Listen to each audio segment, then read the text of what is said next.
Good morning बच्चों। आज के जो नेक्स्ट वीडियो है उसमें हम देखेंगे 12th क्वेश्चन भी आपसे नहीं बना था और आपकी प्रॉब्लम थी, इसलिए मैं इसको समझा रही हूँ उस क्वेश्चन को। तो देखिए आप, एक्स एंड वाई ये पार्टनर है, उनका रेशियो 3:2 है। कैपिटल एक्स 80,000 लेके आ रहा है और वाई 60,000 लेके आ रहा है और उनका रेशियो कितना 3:2 है। इंटरेस्ट ऑन कैपिटल दिया 5% और वाई को सैलरी मिल रही है 6,000। ठीक है, 6,000 सैलरी मिल रही है जो कि उसने विड्रॉ नहीं की, एनुअल सैलरी है, पर मंथ नहीं है, ध्यान रखना, एनुअल सैलरी मिल रही है। और प्रॉफिट दिया है for the period to calculate. ठीक है, जिसमें प्रॉफिट दिया है पहले का, जिसमें इंटरेस्ट ऑन कैपिटल तो कैलकुलेट किया है लेकिन वाई की सैलरी डिडक्ट नहीं की गई है। ठीक है, तो हम हमेशा जो प्रॉफिट एंड लॉस अप्रोप्रिएशन में जो लिखते हैं प्रॉफिट, वो होता है इंटरेस्ट ऑन कैपिटल निकालने के बाद जो प्रॉफिट एंड लॉस अकाउंट बनता है ना, तो इंटरेस्ट ऑन कैपिटल भी कैलकुलेट हो जाता है उसमें और वाई की मतलब जो सैलरी भी डिडक्ट कर ली जाती है। बिफोर वाला लेते हैं, बिफोर इंटरेस्ट ऑन कैपिटल और बिफोर सैलरी वाला जो अमाउंट रहता है वो रहता है जो हमेशा प्रॉफिट करके दिया रहता है। लेकिन इंटरेस्ट ऑन कैपिटल तो कर लिया उनने, लेकिन वाई की सैलरी नहीं मतलब इन्हें कैलकुलेट की है। ठीक है, वो वाला प्रॉफिट दिया है। फिर उसके बाद 5% उनने बोला है मैनेजरल कमीशन दिया है, 5% मैनेजरल कमीशन, और हमें profit and loss appropriation account बनाना है। ठीक है, तो सबसे पहले हम जब इस टाइप का क्वेश्चन हो कि प्रॉफिट हमको दिया हुआ है, नेट प्रॉफिट दिया आफ्टर सैलरी दिया हुआ है, तो हम सबसे पहले प्रॉफिट एंड लॉस का जो अमाउंट दिया हुआ है आफ्टर सैलरी वाला वो लिख देंगे। इसके लिए हम profit and loss adjustment account बनाएंगे। ठीक है, profit and loss after salary लिख दिया। फिर उसके बाद जो वाई की सैलरी है वो लिख देंगे, टोटल कर दिए हैं तो कितना है 30,000।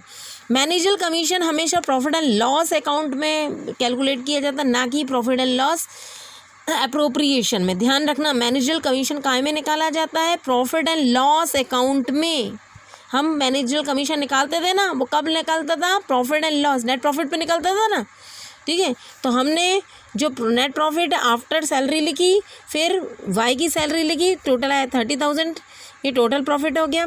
इसमें से मैनेजरल कमीशन डिडक्ट होगा। मैनेजरल कमीशन ये जो प्रॉफिट आ गया टोटल प्रॉफिट, उसमें से क्या करेंगे, नेट प्रॉफिट हमारा 30,000 आ गया। 30,000 का 5% हमें क्वेश्चन में मैनेजरल कमीशन गिवन है, 5% हम निकालेंगे, 5/100 करेंगे तो 1,500 आ गया, 1,500 लिखा। फिर उसके बाद हमने इनका बैलेंसिंग फिगर निकाल दिया, ये आया, ये जो प्रॉफिट आया ये ट्रांसफ़र करेंगे profit and loss appropriation account में। ठीक है, प्रॉफिट एंड लॉस का अमाउंट दिया, ये हमने क्यों बनाया, क्योंकि इसमें नेट प्रॉफिट आफ्टर सैलरी दिया हुआ है। ठीक है, इसलिए profit and loss adjustment account बनाना पड़ा हमें, ये लिखा हमने। फिर सैलरी दिया है, टोटल 30,000 आ गया। मैनेजरल कमीशन निकाला, 5% हमें क्वेश्चन में गिवन है, 5/100 किया, 1,500 आ गया मैंने मैनेजरल कमीशन। बैलेंसिंग फिगर निकाल लिया, ये आ गया, ये प्रॉफिट आ गया जो profit and loss appropriation account में ट्रांसफ़र करेंगे। अब ये प्रॉफिट एंड लॉस अप्रोप्रिएशन बिल्कुल रेडी है हमारा, प्रॉफिट एंड लॉस अप्रोप्रिएशन 28,500। ठीक है, फिर इंटरेस्ट ऑन कैपिटल निकाल लिया हमने। इंटरेस्ट ऑन कैपिटल जो 80,000 क्वेश्चन में 80,000 to 60,000 था, उसका 5% निकाल दिया, तो ये निकल गया 80,000 और 60,000 का 5% निकाल दिया, ये 7,000 में। फिर वाई का तो हमारे को सैलरी दी थी ना, वाई सैलरी 6,000। ठीक है, वाई की सैलरी हमने 6,000 लिख दिया। फिर हमने 28,500 टोटल लगा दिया।